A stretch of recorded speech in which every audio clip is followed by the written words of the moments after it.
$2,000 ring for $2? Something is happening so bizarre. And did you see that video? The Chinese business owner, luxury bags, Gucci, Prada, but what's in the name? Now, as the USA and its little European brothers are trying to refuse Chinese goods, don't you think luxury brands are not trying to move their OEM out of China?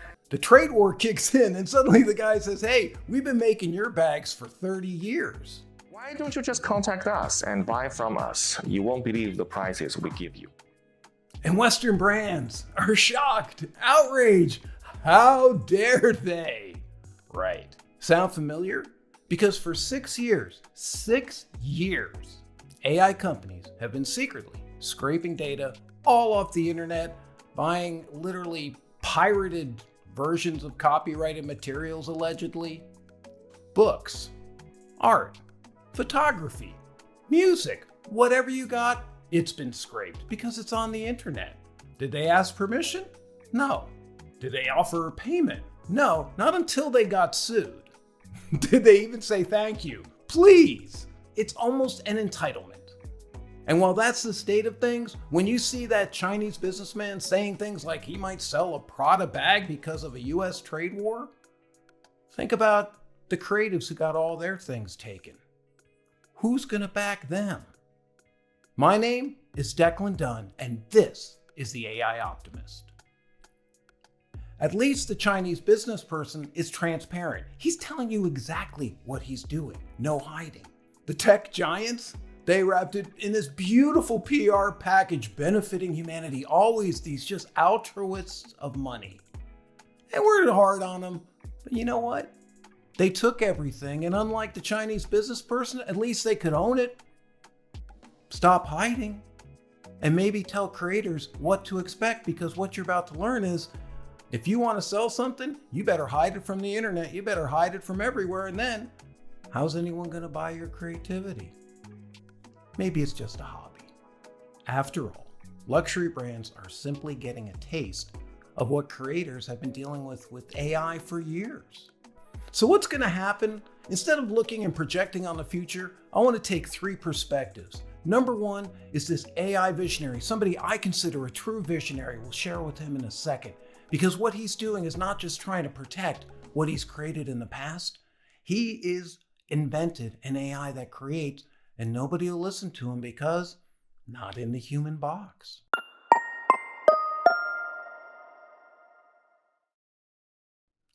Thaler has been creating AI for decades that can create.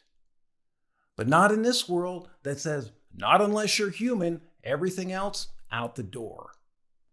I mean, he's been doing this since the 1990s, way before the AI boom or anybody probably even understood what he was doing. Developing systems capable of generating new ideas and creativity, that was his focus.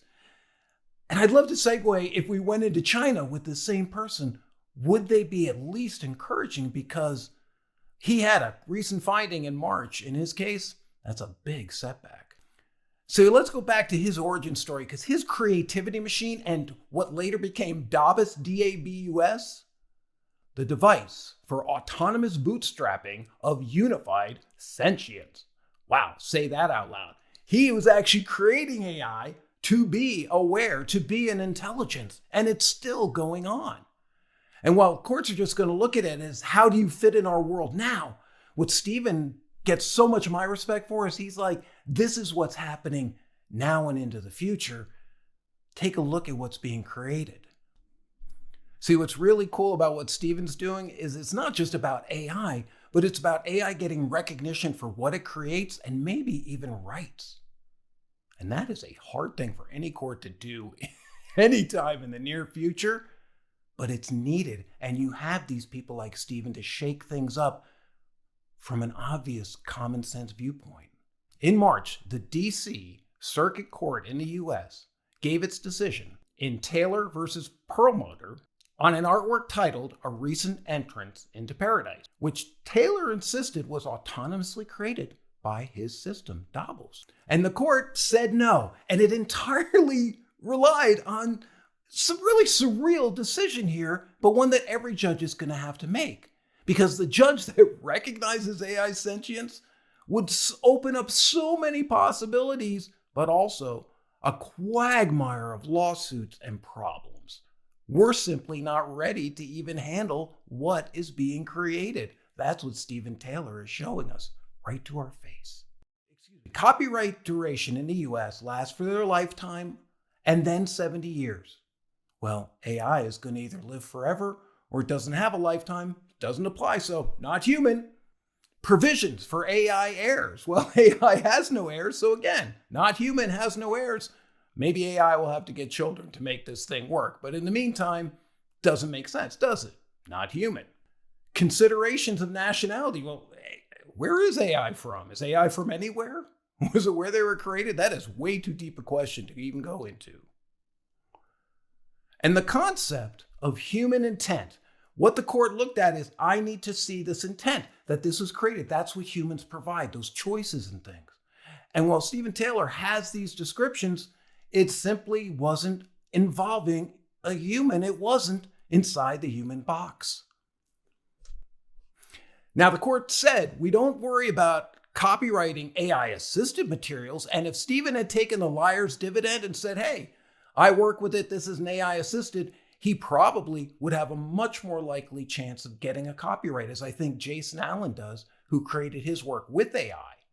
But because he is steadfastly not doing AI-assisted, because that's the point. This is his creation, is to create its own work, to own its own work. And does this idea of financial compensation, everything have to follow in everything creative? Like, let me paint a scenario really quickly for you. What if AI does the creativity, gets the copyright, and the proceeds go back to help people, to give them a better life? People in general. In other words, it becomes giving back to the community. What if AI could actually create stuff that we can't think of, and by trying to control it, we're going to stay stuck in the past? Well, those are extreme situations. So is limiting the world to a definition of humanity, because that's all we had, and we're too busy to create new laws, and this is worldwide. If you're creating with AI, the chance of getting a copyright or protected work, you might as well go AI assisted in the short term, and it's going to take a big shift for us to understand the long term. Now, most of us aren't into AI as much as Stephen Thaler. We do simple things, prompts, asking AI for things, and we make common mistakes. And let me remind you a couple of really quick things that'll make you better. The style trap. It's so easy to just copy other people's styles and get your questions and things, and it works, but that's when you start relying on AI so much that it just becomes sort of bad. The vagueness problem. You don't want to say, tell me how to make this better, or what's my style? You need to teach it to learn from example, not asking it questions, because what it's going to do is go out to everyone else and come up with something. The more you direct it, the better it can get to its where it needs to go. Be specific. Analyze how I explain technical concepts to non-technical users and identify patterns in my email openings that might be creating confusion. These are two that I've done because I want to know what I'm doing wrong as an opinion. All of this is opinion. And remember, even what you think is opinion, not truth. There is no true data. That data-driven thing, it's nice and it is good to be data-driven, but data isn't truth. You have an opinion about what that data teaches you. Expectations are poison in any business, but particularly in AI, because what you're reading is a bunch of people who are selling you AI, and you're making your anger and feelings out of thinking it's going to fill some gap for free. This is life. Don't get angry at it. Everything's a probability. When you learn this, if there's one skill in AI, we're in a quantum world. It's probability, not A or B, truth, binary. It's maybe it's going to go this way. And if it doesn't, what do we do? Because that's the other part. Iterate, change, treat yourself like you would software. Sound weird? You are a style that constantly develops, just like software. You don't even have to be technical. Just keep looking at it, improving, and saying, hey, maybe you just keep doing the same thing. Then shake it up a bit. So you could say, here's a template. I am the founder of the AI Optimist, and I'm working on a specific goal to gather all I've been doing into a book and training that I'm going to put out. Here's a sample that demonstrates my natural communication style. And then I would include example of the training I'm doing. That's how it gets an idea of what my voice is. And then the probability helps because it gives it the focus of your voice, not someone else's. And when you start there, that's when you get the best things out of AI. How does someone recognize your unique style in a world where AI is processing the same information we all consume on social all over the place? The great collective soup is being shown every day. And that's a challenge. How do you stand out? It was hard enough when we didn't even know. But now you have to stand out and not just be a replicant AI content creator, a memo generator. I would love it if you used AI for everything.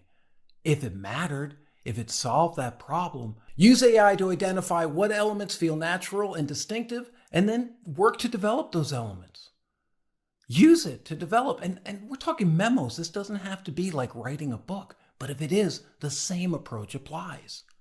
For established people who are good, your challenge is getting out of creative ruts. You should use AI to reinforce and challenge you, radical candor, be able to come as an opposer to you, show you the opposite of what you're doing. I love doing that. What's the total opposite? What's the thing I don't want to do? By using AI to do that, that's actually one of the easier beginning points, right? I don't want to do this. I don't want to do that. Then you get to the good stuff. But see what you've just done? You've told it what you consider is not good and what is good. You've given it judgment. It needs your help for that.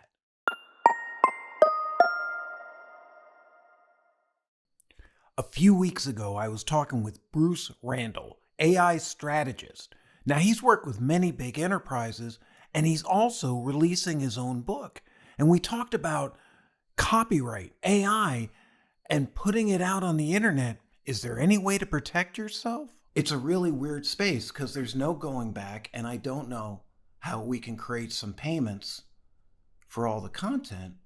But at the same time, all these payments are being done at the higher level, right? So we again have that weird human inequality coming up where Axios and a number of other companies, right? They sue and they settle into licensing deals. Same thing happened with music. Right. And look what's happened to musicians. Right. Musicians can't even make a living anymore.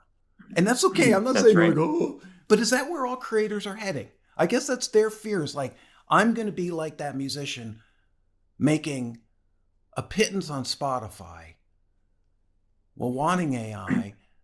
And then if we turn off, like more and more people are turning off their their content from AI training. Yeah, right. And how do we get that? We need that data, or am I incorrect? Like we really, not just all the creative data, but I mean, we really need as many sources of new data as we can to make AI continue to grow. But if you put anything on the internet, there's two things you should know. One, it stays forever. And two, you can't protect it, right? But most people don't realize those things. They say, I'll post this and I'll take it down, right? Well, you took it down, but you go to the Wayback, well, what used to be the Wayback Machine, you can see it just by pulling it up, right? So, it's everything's still there. And protection is something that if you get somebody that's very good at getting data, there isn't much that's going to stop them. They may get delayed by the newest things, but then they'll figure a way to get around it, and then something newer will come out. That's called security, and it's changing all the time, and AI is involved in it, and humans are involved in it because AI can't get everything that humans have to catch the new things coming through so the AI can learn them so they don't get through. I mean, it's the same thing we've been playing with forever, which is how do you safeguard your data? And to what level do you need to safeguard it? Let me ask you one final question about copywriting. This is one thing that I'm really interested in. It's such a mindset thing, which it just is. Yeah. But, because most people fight the last war. If we're to go to these people who are sort of afraid, what sort of interesting questions about copyright on the input? Is it as it's learning or is it feeding? I mean, that's the dynamic, right? And on the output, because very rarely does the output, except for people in my experience hacking it, really create a copyrightable output. It's happened a couple of times, but you know, It's and rare. they're very well. It's like I say, you can't get Yoda out of ChatGPT. It's Right. the archetype, Right. right? I mean, there's so much we can do. So, what sort of interesting questions should these creators be asking about copyright shifting if they were seeing this as something working with AI that could be to their advantage and not trying to stop? Well, I would say, based on my knowledge of data, if they were to put their stuff in a blockchain, it's probably not going to get breached there. And then I don't know enough about that, but you may be able to get a link from blockchain to put it public. But once it's public, you can't protect it anymore. So, I mean, when you're creative, you have to get it out there so people see it, yet you're not safe. I mean, I'm writing a book right now and I'm like, I'm not putting it out online because I don't know where it's going to be. So I'm writing it on my computer. And I know that once I produce it, right? I mean, everybody's going to have comments and use parts of it. And I'm like, well, there's nothing I can do, right? I'm putting it out because I want to help humanity and I want to help educate people. And, you know, if they take it, to me, it's flattering. And if I lose book sales, which I don't, you know, who knows how many book sales I'm going to get, right? But if I lose book sales, it's okay because I want everybody to know this. But that's a perspective from somebody that's secure, that's putting it out there. When you're making a living from it, it's a different ballgame. Now you're like, this is how I earn my keep. How do I get this out there in a safe way? And it's a really hard answer. I don't have an answer for that because, as you know, anybody can get anything online. So, I mean, I don't know what to tell. I don't know what to say. What we're witnessing right now isn't some technical challenge or legal problem. It's a crisis, a point of view, of opinion. Old opinion, comfortable in the human box, versus new opinion, understanding AI is coming and it's an intelligence, not a copy machine, not just a tool. And are we going to limit it by our own fear of making sure it follows our rules and somehow becomes human? Because otherwise, right now, there's no way it gets a copyright. But again, any judge has just no power to judge that because they would start getting taxes, have to file forms, have to have residencies. There's all these human-based things based on credit and money that we've developed to validate creativity. That's what's blocking it. And of course, it's going to happen.